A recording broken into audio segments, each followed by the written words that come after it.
Hello, and welcome to All the Grief, a regular podcast for all those who have been touched by grief. We are your hosts. I am Rebecca Luttrell.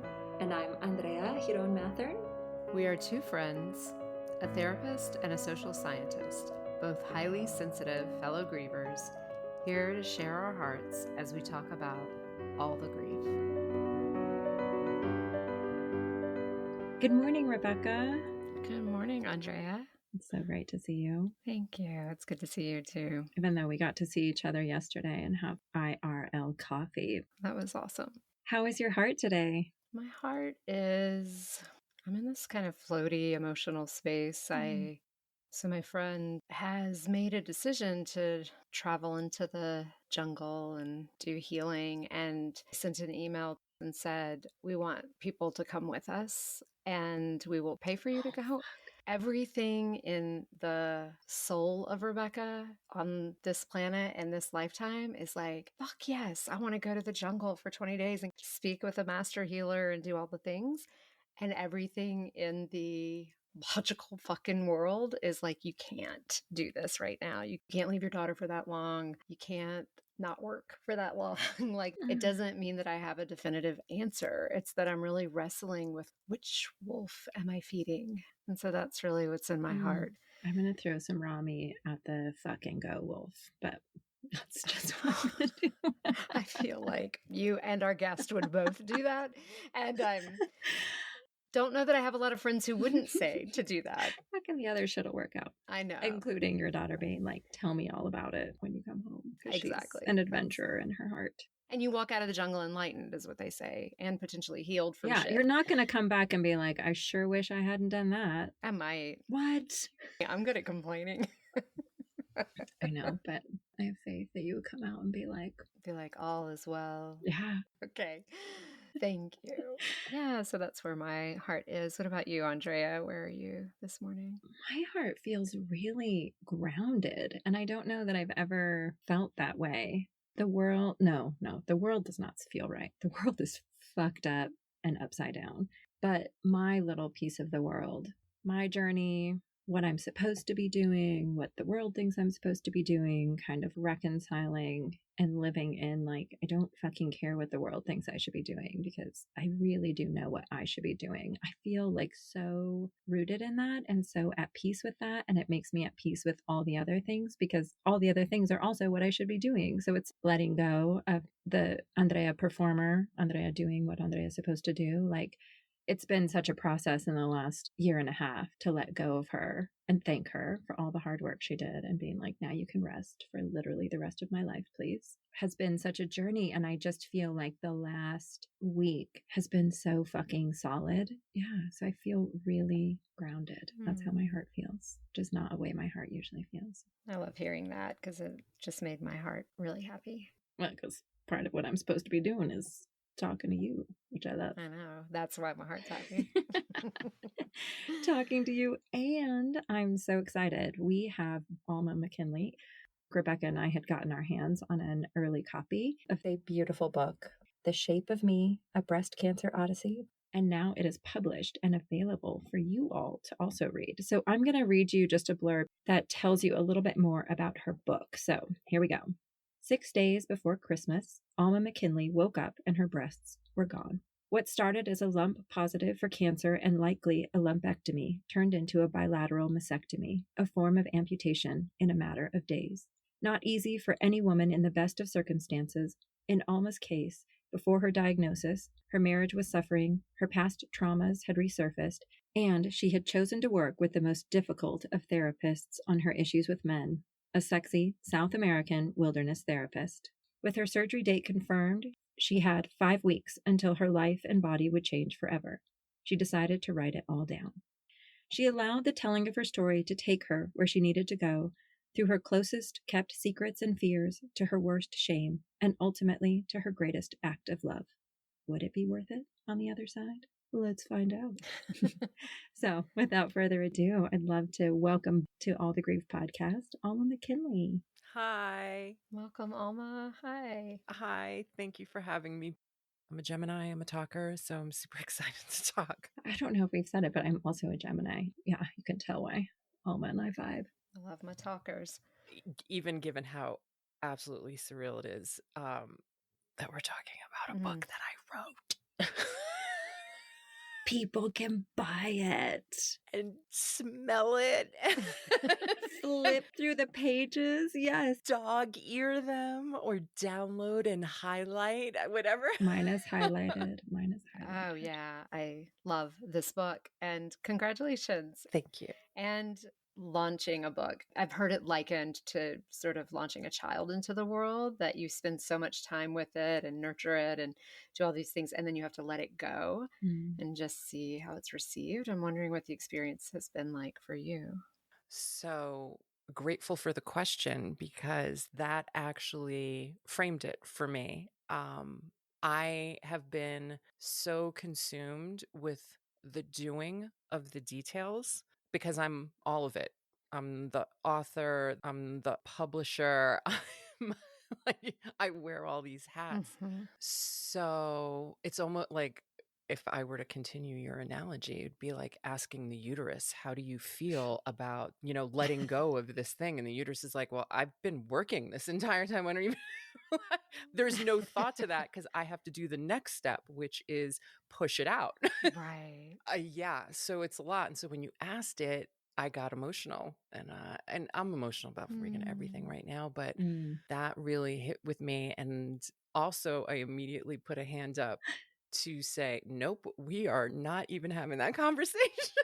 Mm-hmm. Like, because, as it grows closer, there's definitely like, how will it be received by my family and by anyone beyond them? But the book is deep and it goes into a lot of things. And so it's not easy material to put out. And but I just keep putting one foot in front of the other to do it.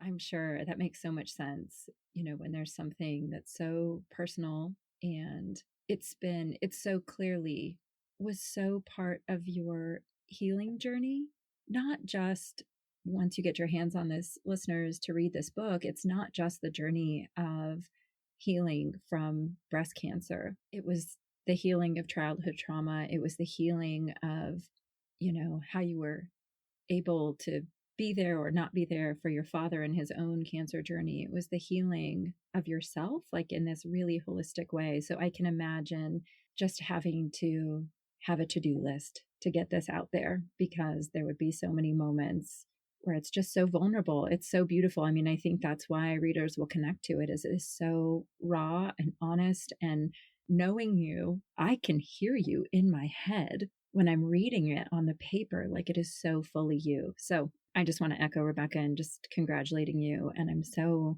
as you know, like via text messages, I'm so maybe overly excited for you, but I'm so just excited and happy for you. And thank you. Just proud that you could be this brave and bold. So thank you both for the support at this particular stage. Like, to be supported like this is making such a huge difference to where I would be without it. Yeah. The vulnerability, and I don't know you prior to reading this, but it was that sense of feeling such a kinship. And like, I know some of these internal battles. There were so many lines that I just took my breath away. There was one moment where you said growth, learning, and transformation were all my jams. And I was like, yes, I've been feeling that your whole book. And I think that this book could be about anything. It's about the way that your heart relates to being human and all the fucking hard decisions that we have to make as humans, and sharing the piece of life that you went through. I could feel it. It was palpable. I love all your F-bombs too. Like the fuckiness of it. Like, yeah. I mean, I think one of the things that struck me first that I'll lead with is there was a point in the book where I was like, she had to write this. This book needed to be written, and I'm glad you wrote it. And I was like, she had to write this. And I wonder when she knew that she had to write this. When did you know that this book needed to be written? I knew that I was writing a book back in that 5-week period where I was waiting. That was my desire. that I was working towards. Then I finished it in the summer of the following year, Mm. and it was a shitty first draft. And it sat for a long time, very long time. And that's part of the process. You have to leave the work before you come back to it and even attempt at a second shitty draft.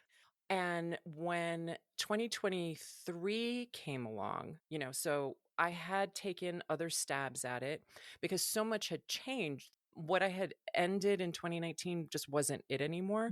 I Mm. knew so much more needed to be added to it and Mm. tweaked, and it needed huge, huge revision work.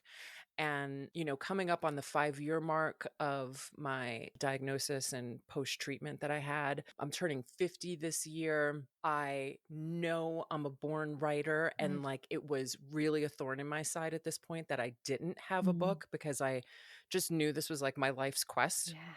This was my supposed to. Right, as you had said in the beginning. I loved that because the theme of what your share was, Andrea, is very much tied into one of the big themes of the book. So that was it. It was balls to the walls and like, I'm going to do this. And 2023 was that year of revision and just being really serious. So it was these two things. The one that I knew there was a story in it, and then this other one where I knew it was time to put the book out. Mm. But there's so many other layers in there of the story has no value and the writing sucks and like, who am I going to hurt? And Mm. how much truth do I tell? And it's a journey for sure. But I think that seed has always been in me, and I'm so thankful that it is now being potted. I love that. And one of the things, of the many things that I took away reading your book, was nurturing what's inside of us as part of our healing process Yeah. and recognizing it. And I think, throughout your book, it's like there was this closed door and there was this closed door, and you'd close them all to protect yourself for different reasons.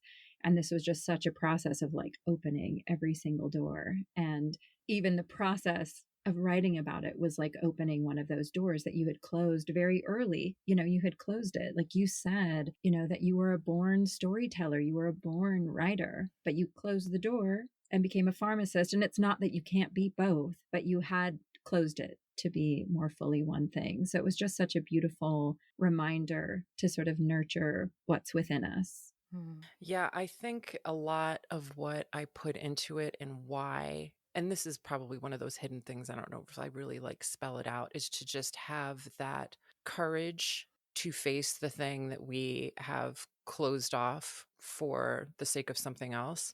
Because there is, prior to even the pharmacy career, there was, and it's included in the book, there was the trauma around writing where Mm-hmm. I had sworn off the act of writing. And I didn't write for like a decade plus until my father's cancer. And the issue around that was I was vulnerable in my diary writing as a teenager, Mm-hmm. and the diary got read. And so there's this scar and this wound about my vulnerability being read. Mm-hmm. And now I really wrote it. Mm-hmm. Like, if anyone's really interested in what that diary had to say, pick up the book. So there's a ton of just overcoming and believing in, Mm-hmm. and giving people that read it like faith to believe that they have that capacity if tapped into, for sure. What it feels like to me, even just listening to you now, but also in the reading of the book, I mean, one of the things you shared, remembering who you were before anyone told you who you were, chills. And I feel this book is that unfolding in all the different ways of who am I? What do I want? Who am I without my breast? Who am I in relationship to this therapist? Who am I in relationship to my friends? Who am I in the role of my family? And I feel the healing is constantly unfolding. It's a journey and not a destination. And I just heard all of that Mm-hmm. in your book. But where are you in your remembering who you actually are? Um, who am I in terms of remembering who I am? I'm someone that, because I put it out, and this is just how I operate, like if I wrote it, it's true. And so I had to face my worthiness and that conflict that I think we all struggle with, is worthiness and enoughness and all of that. Mm. That was I think that's the healing that's definitely ground that I'm constantly walking over, Mm-hmm. you know, and trying to cross. And I might cross it, and then I might be on a boat in an ocean, and then I land again on land, and then there's some more unworthiness and not enoughness that I have to walk over to get to the next thing. So it's not a destination. We're just in this, we are in this journey, and we are walking all our own paths. Mm. And so some of the terrain may look and feel familiar, even though it's different, right? And it's only what we have crossed that gives us that understanding and that knowing, like, oh, this is familiar, Mm. but it's still different. And I know how to navigate this now because I navigated it back there. And so I can avoid more of the traps. There might still be traps here, but I'm wiser. So all of that to say, I now carry my worth like a badge of honor, and I'll still slip. But when I have to make a Mm-hmm. really difficult decision, and most of the times this is going to involve me believing in my worth and that I can stand up for that choice and that decision because I am loving myself more than this thing that I have been agreeing to, than people pleasing, than Mm. wearing a mask, performing, like you said in the beginning, Andrea. Mm-hmm. Who I am at my core will be better for the world if I can continue to do that and face each new thing, new obstacle, new challenge, whatever Mm. choice, decision, knowing my worth. And I think ultimately that's what's at the heart of that question. Knowing who you were before someone told you to be anything different Mm-hmm. is knowing that you were worthy when you got here. And then someone looked at you different. Mm-hmm. And then someone said something to you. And then someone did something to you. And that's the things that chip away at Mm-hmm. your worth. Yeah. It reminds me, I have this picture of myself at an age where, I could sit up in a little rocking chair. So I don't know if it's like 8 months or something. And my grandmother had made this tapestry, and it's an excerpt from a bigger piece, but it says, just like the stars in the universe, you have the right to be here, or whatever. It's like that piece that I think some of us have heard before. I never thought anything of it. It looked like just a hippie tapestry made out of felt that hung behind me when I was a kid. And then I found it recently, and I thought about my grandmother Mm. did not live like that was true. She struggled with alcoholism, that I think when I know the story of her life, it all makes sense. But it's just tragedy after tragedy that shut her down more and more. And she died when I was probably 21 or 22. But Mm. I knew more about her after she died than I understood about. I just saw her as angry. And she was in recovery for a lot of my life. So she was in AA, and she wasn't drinking anymore, but Mm. there's still so much unprocessed trauma and grief. So it's like I'm not drinking and I'm raging. And so it was really hard to connect with her. And then I found out later she graduated top of her class from UVA in nursing. She was really creative. People were sharing all these stories about the ways she was snarky and funny. And I was like, God, she was like the coolest fucking woman. And I never knew any of that because she did have this great little statue that I wish someone had saved, that I, as a kid, delighted in. It was a little bluebird, and it said, "May the bluebird of happiness crap all over you." And I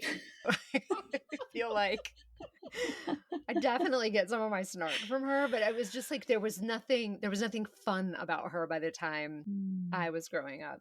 And I think about this transmission, like there was some part of her that was like, you have worth and you belong here. And I think about lineage Mhm. and that way that there was so much trauma that kind of got filtered down through her. And then there was like her wiser self and the true her underneath it all that was probably knew, like, I have a right to be here and I don't know how to do that anymore. And I just want to give this to my granddaughter. So, anyway, as you were talking about all these pieces of who we actually are and our worth, it was making me think of that story. And I felt in your story some lineage pieces. And, it feels like you have to pick and choose what you put in your book, but that there were pieces where it was like, what are the things we learn that we're carrying that we don't need anymore? What are the things that are Mm. of beauty and value that we carry that we don't even know?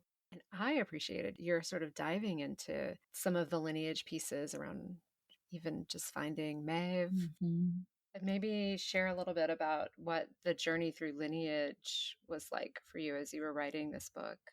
For the purposes of the book, it was about connecting to the storytellers that sort of came before and the tradition of storytelling. Ireland has a oral history. It's very choppy, which is why the line between myth and fact is so incredibly blurry there. Mm-hmm. But the story of going there and reconnecting, I mean, that land is just a place that I feel history and story on like a blade of grass. It is so rich. So it can be overwhelming. And then my mom is a writer. So there's this like long line going back to ancestors that a friend of mine would say they're the giggly ones, right? Like they're no longer living in this state of like what happened to me and the story of their human existence. Like they're drinking mead and hey ho. And then there's the closer ones to us. Like my mom is a storyteller. She has a memoir. My mother wrote a memoir, and that was, also another motivating factor. And then there's like writers in her family. And then it goes back to people that didn't even have education to write. Mm-hmm. The story was always there, but not necessarily the written word of it. And I think that's the commonality between both sides, the Puerto Rican side and the Irish side. So yeah, I like to think that this is something in my line of ancestry. And it's very much also intended to pass down a message to my daughter, though I told her she needs to be of a certain age to read it. I don't expect my immediate family, my kids or my ex-husband to read it. I know my daughter will want to at some point. And that actually brings me to a little anecdote that I think definitely should be included in here. Do share. My daughter had come across a copy of my mom's memoir. It was just sitting in my house.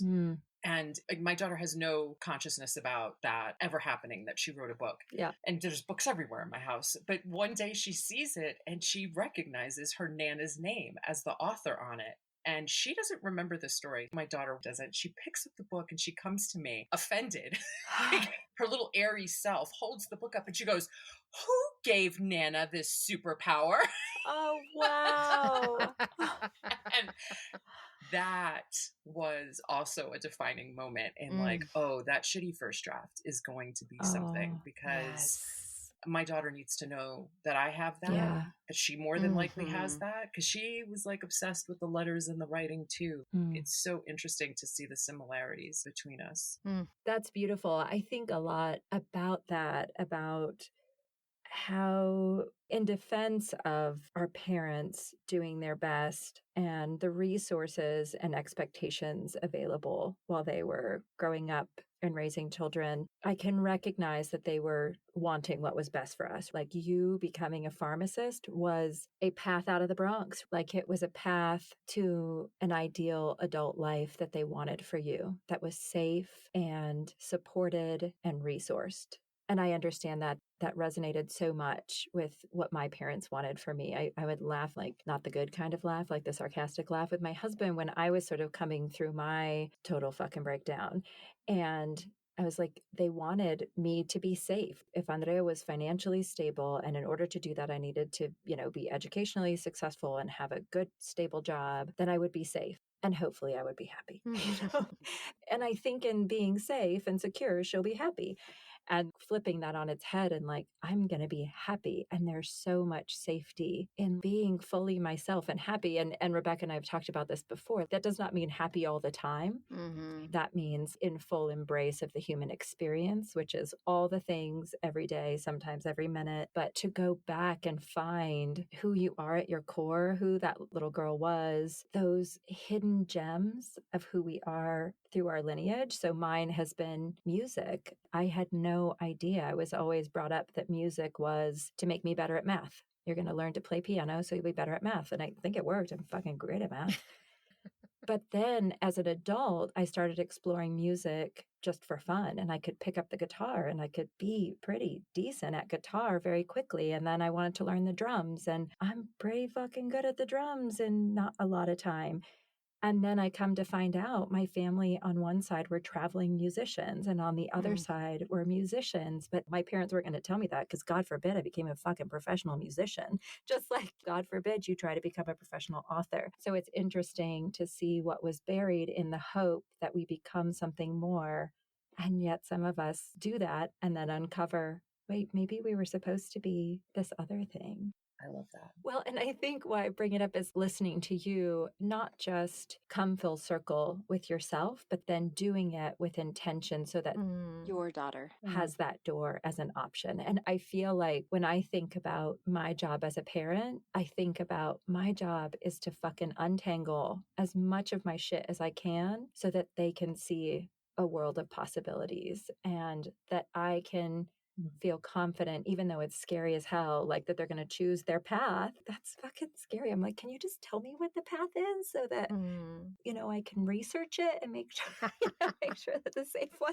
But to untangle all of that so they know you can have a path as a creative, you can have a path as an engineer, you can have a path as a body worker. Like there are so many paths and you can pick multiple ones. Like being one thing does not mean you don't get to be the other. And I think absolutely that's so beautiful that you're doing this with purpose and intent so that she has that door open for her. I love that, the door open thing, because I thought you were going to go there where you're like, our job is to untangle our stuff. And I'm in the back of my mind, I'm like, and open doors.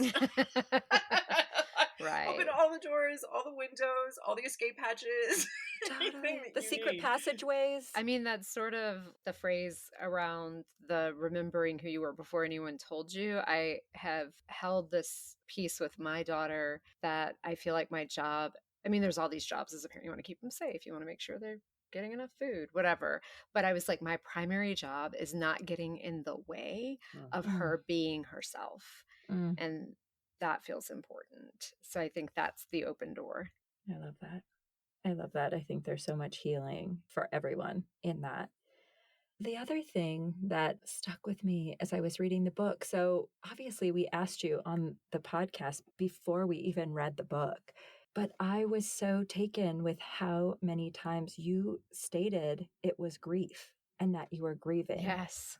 Well, yeah, that kind of, I was like, see, you were supposed to be on the podcast because this book is about love and transformation and healing, but it was also so much about grief. So I don't know if you can just talk about where and how grief was present as you were sort of laying this book out. Grief, it's more, I think, contained in the bits and pieces that I was able to document in the moment because I was writing live as it was happening. People in my writing group were like, how did you get this dialogue? I'm like, because I wrote it 2 hours after that scene happened. That scene. And I have an elephant's memory and like documented it all there. So especially the first half of the book, it's rich with its truth and believability in the dialogue because it is all there. And so for me, there's two answers to this question. One is the grief that I was experiencing in the moment. And that was like a pillow, a bed, a comforter. It was just something that I allowed to lay over me and be present with me throughout all of it because number one, it was utterly impossible to contain. That was just out of the question. I couldn't say I have without absolutely breaking down before I got to breast cancer. I couldn't say that sentence for, I don't know, 9 months to a year. Every single time broke down. Tried typing it, broke down. Emailing it, broke down. So it was ever present. And I think the way I tried to honor it in the book was using some of my F-bombs is like, back the fuck off. This is my experience. This is my truth. Stop telling me I should have gratitude. Stop telling me I should be okay or be gracious or, fuck you. This hurts. This sucks. I am losing something. I'm experiencing an active loss every moment of the day. It never goes away. So let's just be with that. And it was all I could do to try to figure it out for myself. So I certainly wasn't going to try and help anybody else out. It was just go away.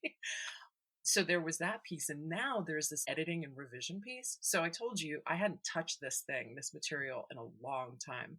And I signed myself up for a revision class in the early 2023 to be like, yeah, I'm gonna tackle it. And I submitted what is now the opening chapter as my submission for this class. And the option to have someone read it back to you was offered to us. So I was like, yeah, sure. Someone else can read the first 300 words. That woman started reading and I just collapsed within myself because it is right there on the page. And Mm. so then there was now I'm doing an audiobook and like I'm reliving it again. Oh, yeah. And it's like every time I go back, I revisit and blow breath back into that grief. And it, Mm. like a deflated balloon, right? You think like, oh, you've wrote it, it's out, it's deflated, but then like it takes shape again, Yeah. just giving it the light of day. So I'm just like of this space. You guys are my people. Let's not judge grief. Right. Yeah. It's there, it's part of our experience. I get a lot of people telling you to think a certain way, and to think about that pain is not helping you that day. I can't undo that. More power to the people out there that were created that can. I'm sure they have. I believe that they have a purpose in that. They need to be there with that skill for some reason. I'm not judging them for having that capacity.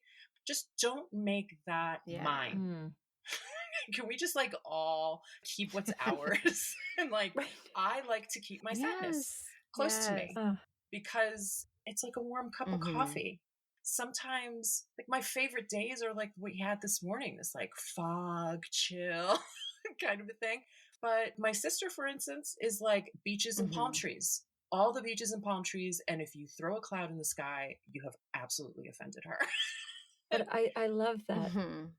So one part where you sort of touched into grief when you were talking about your dad and what you experienced with your dad and realizing, oh, there were these pieces that we missed or that we could have done better for him. And I feel like that felt analogous to grief in this way that maybe we know people who've experienced grief before we had ever experienced grief. And then when we experience grief, we're like, holy shit. I did everything on the don't list, and I like shouldn't have done that.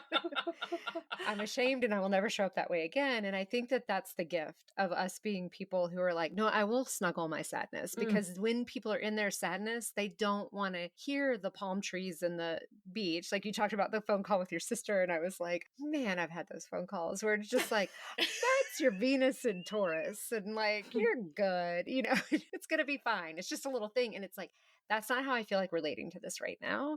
I need you to stop giving me the silver lining. So I think there is such a gift in that. And this is what your book is. It's like, I'm not afraid to lean into the sadness. And the world leans so much on the side of happiness that even if I don't judge individuals, I do judge us as a collective, that we don't have these equal scales around that. Agreed. I read once, it was an appreciation for Winnie the Pooh, which I have like some trauma because when I was in first grade, my teacher would show it to us and I was really advanced. And so I was like, this is the most, why the fuck is she teaching us like babies? This is ridiculous. And you're wasting my time. Give me a fucking book to read. I was just like, this is terrible. So I never felt any kinship to Winnie the Pooh. But what I was reading was like, they were talking about Eeyore and how they had this friend who was chronically depressed, but they involved him in everything. And they didn't say, cheer up, Eeyore. They didn't ask him to be different. They just accepted him just for his sad, gloomy little self. And it didn't mean he didn't get to be part of them. And I just remember sitting with that idea because I tend to be more of the sunny disposition. It's just the way I operate. I don't think I'm like a overly optimistic, but I love the sunshine. You give me 2 days of clouds and I am like, I think the world is ending and I'm the saddest person you've ever met. Like I just can't handle it. But it gave me such appreciation for allowing that space with other people around me and not needing to make it better or to fix it or to advise it. And then just like you said, Rebecca, and then going through something where it was like, the darkness, the sadness was exactly what I needed. And holding it close was just exactly where I needed to be. And so it shifted me. So I love what both of you said, just about one, there are personality types where that's what grounds them. That's what they hold on to. And there's no judgment needed.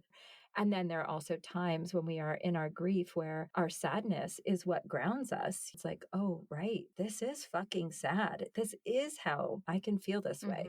That's just a beautiful reminder. Yeah, I appreciated Alma does write a don't list in her book. I know. I was like, Alma's don't list. And I was like, have I done those things? Probably. Totally. But I loved the never say at least. Oh, I loved that. Yeah. It feels so important. It feels really common, like it's this knee-jerk reaction, and I think that people want to have something to say and they want it to be uplifting. And how about trying, I notice I want to say all these things to cheer you up, and that's not what's needed right now. Like Mm, acknowledge, yes, you feel all of this energy that's like, but at mhm. least it's like, just say, wow, there's a part in me that's really active right now that's desperately wanting to make this better. And that is, I can't do that. You can't. Right, yeah. right. And I, in response to that, would say, I really appreciate that. It kind of just demonstrates how much you care and love me that you wish you could make it better. Hmm. Hmm. And thank you for not doing that to me right now. Right. Yeah. Yes. My other one that was on your list that I've been actively working on is I can't imagine, because I realize that it isn't that I can't, it's that I don't want to imagine that. Yes. But the reality is, I can only imagine. I don't know what it's like, and I can only imagine what this is like to go through. But to say I can't imagine it, I just realize I have a damn good imagination. I sure can imagine what that's like. I just don't want Mm, to. And so it was such a helpful list, and I recognized that one in particular because it's one that I have been working on. I'm glad it was of use. It was. I'm looking through here for some other really beautiful quotes that stuck with Well, me. I'll share. This one just like got me talking about in that 5 week period and all the things that you were coming to terms with, and just the coldness, the contrast of the medical world, and where it's like, okay, below the neck, this is this part, and it's Hmm. faulty, and let's cut it off. Mm, Really disconnecting from you as a whole, and then ways that was like necessary for survival to kind of say, well, I don't want to look at myself as a whole because then I am sick versus we're going to get rid of the part and all of that. And you said, but in recent years, my relationship with my body deepened. She and I were in this together. She was a partner mm, and not merely something that kept my head propped up. What she felt, I felt. mm, I'm teary eyed right now reading it. Yeah. And that place of the medical system being such a contrast, we're almost trained and indoctrinated to not feel our body. And so I felt that feeling of you've been on this journey in your own life. You're clearly a person of growth and healing, where your relationship to your body deepened. And now you were in a place, mm, your body was a she, your body was this entity, and it was feeling like, it's like, oh, we're going through this together. mm, Yeah, I want to turn it over to you, this experience of that. Yeah, I have to say that growing up and well into my late 20s, so like birth to let's say 30, 0 to 29, we'll do the Venus return, right? Or the Saturn return. There was never any reverence Hmm. to the body. This body was this thing that we dragged to places and we did things with, and things happened to it, and things got sick on it, and you spread your legs so a gynecologist can like look at it and like peek inside of it. It's like, Hmm. there's a lot there. And it's also just like the mindset I think of young people is, we're trying to figure out our consciousness and our individuality and the world. And do we really have time for what's under the hood? mm, So my father gets sick and dies Hmm. when I was just turning 30. And we couldn't look at him and his story and his experience and not see both inextricably tied to each other. Didn't know how. Let's just like be all really, really clear. No one knows what causes cancer. Period. That is a full sentence. mm, I don't care what anybody wants to blow up my ass about environment and toxins and emotions and resentments and like, Right. mm, no one knows what causes cancer. Is it complex? Is it probably all of those things? More than likely, right? Hmm. And I could see how I was tied to him in that storyline. And that mm, as I had my first child and tried to dictate how my body was going to go through that experience, and realized there's no such thing as dictating how your body is going to go through labor and birth, like it just became neon signs in the room. So my 30s became this place where I was Hmm. listening to it more, paying more attention to like the twinges and the feelings and the aches and the pains. Mm. They came in all directions at me throughout my 30s. She was very active. Really wanted to get out a lot. And she did. And that desire to listen to her, like, even if it was just like this internal thing that I never actually spoke out loud, I just believed it called in more places and experiences and people that supported that and that would give me space for that. And that if I said, oh, my body's feeling this today, they would say, tell me more, and not, oh, really? you know? Mm. So yes, by the time cancer came into the room, she became my top concern. Like, how are we going to do this? And it was, like you said, it was a struggle because a lot of weeks went by where I didn't even look at myself in the mirror because I'm sure it's on some level just trying to self-protect. Yeah. But it all comes out in the end. Can only hold back the dam for so long. For so long. For so long. Well, and there's this both and it's sort of, okay, we're in this together. We have this relationship. And then I remember there was a line that was something about recognizing also who I am is not my body. Yeah. There's this bigger me, and that was so powerful. Yeah. Spiritual beings having a human experience, right? And my vessel allows me to have that experience, and she's sensory and taking in input all the time. However, my soul's path has an impact on that as well, and like what my body will endure or be capable of also has that other piece to it. And when I say that, that is absolutely taking my lifeline and hooking it onto source and saying, this is you now. Anything I, in air quotes, do is just like running interference, I'm surrendering me and this experience to you because I trust you'll have me on the other side. Yeah, that's beautiful. I'll read the piece where you really talk about that, or you put it down into words. Anything that I have is not me. That includes this body. So in all of this, my essence continues to remain whole. Yes. Yes. I know. I think the other thing around the kind of like reconnection piece was you finally externalizing the trauma that you had as a young girl and how that impacted your relationship with self and body. And I couldn't help but see that as one of the final puzzle pieces of now I'm completely connected to her. Yeah, that felt like a huge piece. And I think those of us who have childhood trauma that we've either kept secret or ignored or convinced ourselves that we've gotten through, there are moments where it just comes up unexpectedly, and the power in just putting it out there and kind of giving it its space and honoring its reality and then moving forward. It was a very intense and touching part of the book. Thank you. Yeah. I'm just thinking about how that relates to that entire experience. And, that experience was a sexualized trauma. I think on some level, I'm focusing on my side of the story and not on that individual's side of the story because that is an even darker place to go. So I'm staying over here on my side. So that was like a sexualized form of trauma. And then there is straight, flat sexual abuse. And there's this line, right? And it's any point on this line. So how do I say this in respect? All of the points on the line is, until the diagnosis came, I didn't realize what I had hidden. And that it was, buried under shame and anger and sadness.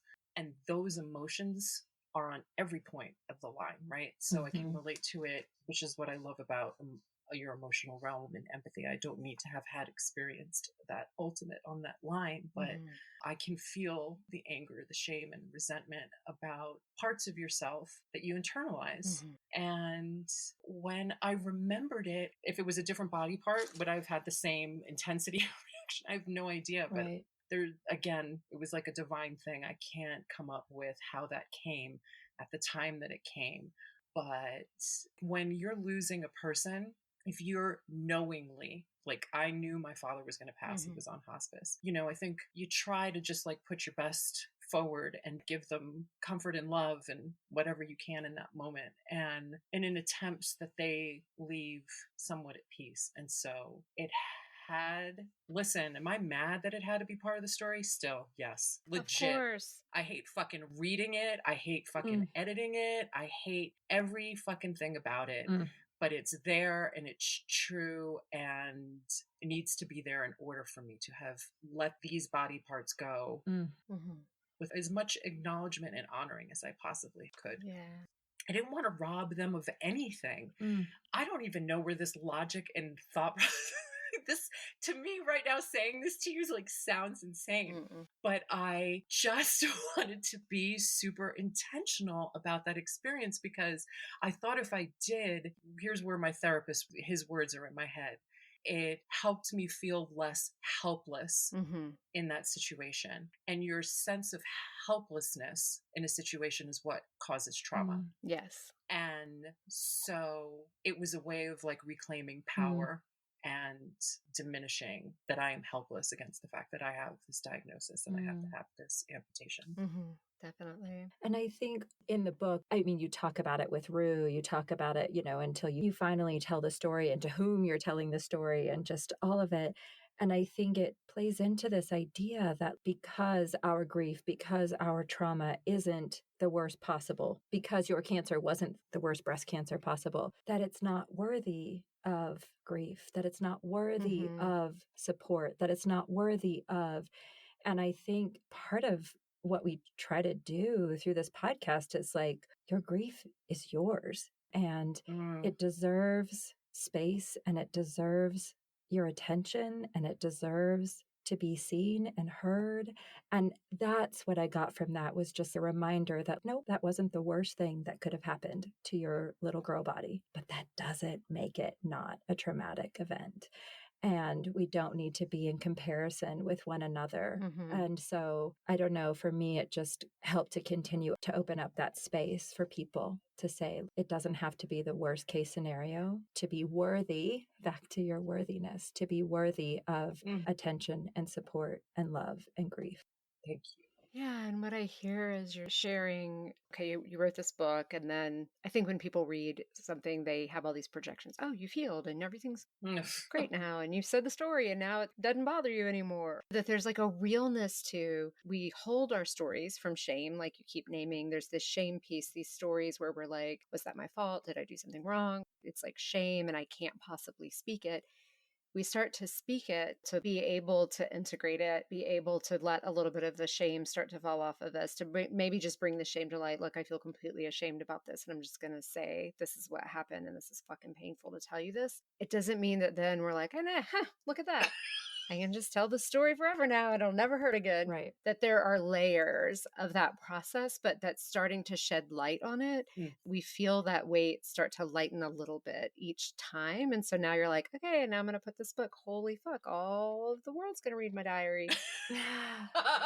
And then I will feel an ability to integrate that and to know that I'm not holding this story in loneliness anymore and in shame. I'm just going to keep being like, here's this thing I feel completely shitty about. And wow, I'm letting you in. So you're welcome. And this is fucking hard.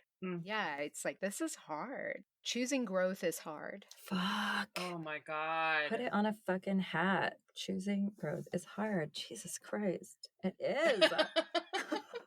And I can picture people in my life who might read it and go, she's so brave. I would never be able to tell that story. And it's like, no, not that you're not brave. You are brave. And that's not what you're witnessing. Sure. Like there's this insinuation. It's just easy for her. Oh, yeah. No, they're never easy.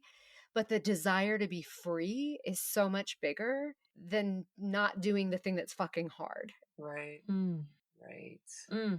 Oh, thank you for that. Yeah, no, that was beautiful. You have this beautiful paragraph at the end of the book. I've learned there is no perfect way to let important things go. Everyone carves their own path through the muck, grief, and the messy middle of our stories, where it can seem like the sun will never shine again. The thread of truth that connects all of us is that our pain matters.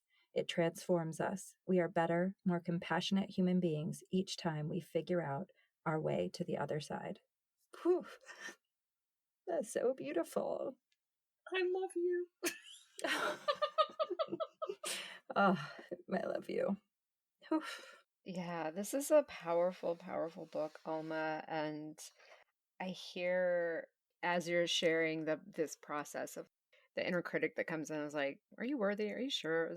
Whatever. And I want to invite that part to tea and tell it thank you for trying to protect Alma. And I am so, so happy that Alma wrote this book and that it's going to get to be in the world, because I think that it is a story that so many women need to hear. What it's reminding me of as I'm saying this is that moment where I think it was Nurse Kim who said, oh, I wish I had a group, like a women's group. And you and your friend Rue looked at each other, and there was this moment of acknowledgement. We knew it was an indescribable ache in a woman's life. Mm. Yeah. And I was like, yes, I will be going to Ireland because I have lineage in Ireland too. And I was like, why have I not been exploring Irish goddesses? But it was like that ache and the ache for, well, I did do therapy with a man to try to cure my shit with men. I was just like, fine, I'm going to cry in front of a man. It was a good experiment. Yeah, it's a good experiment. Research. Yeah, it was research. You seem cold and indifferent. What's happening here? Or am I projecting? But yeah, it was fun. But yeah, there were just so many pieces where I was like, it's the pieces I've related to in my journey, the pieces that I'm like, oh yes, there's still more. And I love this deep dive. And I love, it's like this way of feeling community, even if they never meet you as an author. It's the way that books validate our experience, the way that books speak to who we are in our souls and our hearts. And I'm just like, there can't be enough of those books in the fucking world. Thank you for adding to that with your beautiful storytelling. Yeah. Oh my God. I'm just an absolute overwhelm. Being a first time at all this, it's like I'm not a Glennon Doyle, and I'm not accustomed to that kind of praise. But that was the goal, because I know that feeling that you're talking about, where you close the lid on a book and you're just buzzing with truth. And you're like, I feel seen. Yes. Every page I felt seen. And that was huge about what I wanted to put into it. And, just to hear that it translated and that you connected with that is amazing. Thank you. Yeah. In just like, I know we're needing to wrap up, which is very difficult. I know, right? I think the other piece that I carry with me and that I've been thinking about a lot lately, and there was just this New York Times story about how our culture doesn't value intimate relationships that are outside of our partnership, our sexual intimate relationship. So like your partner, your husband, your wife. And that it was a story about best friends and the intense intimacy there and the importance of it that isn't held as really important societally. And so to be brought into that relationship between you and Rue in all of its realness, not in its perfection of we're best friends and therefore everything is perfect and we communicate flawlessly all the time, but in its bumps and bruises and continuing to show up, and the deep love was so beautiful, because I think it's a love story in so many different ways. And to me, there was a love story between you and your best friend. There was a love story between you and your community. And I think that's so important, because I think we don't do enough of that. We don't honor enough of it. We don't create enough time for those kinds of relationships. And when we're in grief, it can be the thing that keeps us afloat. Just like you would talk about, you could feel the prayers, you could feel the energy that people were pouring toward you. And it was just such a beautiful sort of additional message of have your community, put into it, draw out from it, value the friendships that are there for you. It was just really beautiful. I'm choked up, but thank you. A lot of what's in there. We talked about trauma and we talked about relationships, and then the relationship with self and our bodies. And yeah, like Andrea had said, like the love story that like ties them all together. And what I don't think we actually highlighted, which I'd like to put in here, is that when you have a chaotic, disorganized, traumatic past, but you buy into the love story that we are told, the very at face value traditional one, meet a man or meet a partner, marry, family, blah. That's the love story that we should all be so wholeheartedly invested in. Your relationship with love is distorted. And I think a lot of us live under this mask of, we're not even like really having that conversation of what is love genuinely and purely. And for all of the competing things that were happening in the beginning of the book, that was a conversation I was really diving into when I got hit with cancer. So that's why that is a theme and a piece that runs throughout. And it's not an answer that I land on. Can't sit here and say, and so the definition is dot, dot, dot. It's more that's like another part of the to be continued, that worth is definitely tied into it, and that we're all worthy of love, born right. No one has to fight for it, but you do have to believe in it. And that conversation is in there, and it like makes space for the confusion we might have, given the circumstances that we were raised in. Yes. Well, Alma, it is a beautiful book. You live up to your name in my phone. You are magic. And thank you for sharing that with us. Your wisdom, your vulnerability, your storytelling. It's beautiful. And we will have links to all the places where you can get your own copy of The Shape of Me, A Breast Cancer Odyssey by Alma McKinley.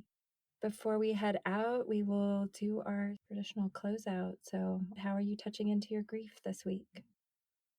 I'm trying to make space for it specifically so that I can sit with it and talk with it and experience it and ask it what it needs for me. Like, am I honoring it through my actions, or is there something more that I could be doing to support them?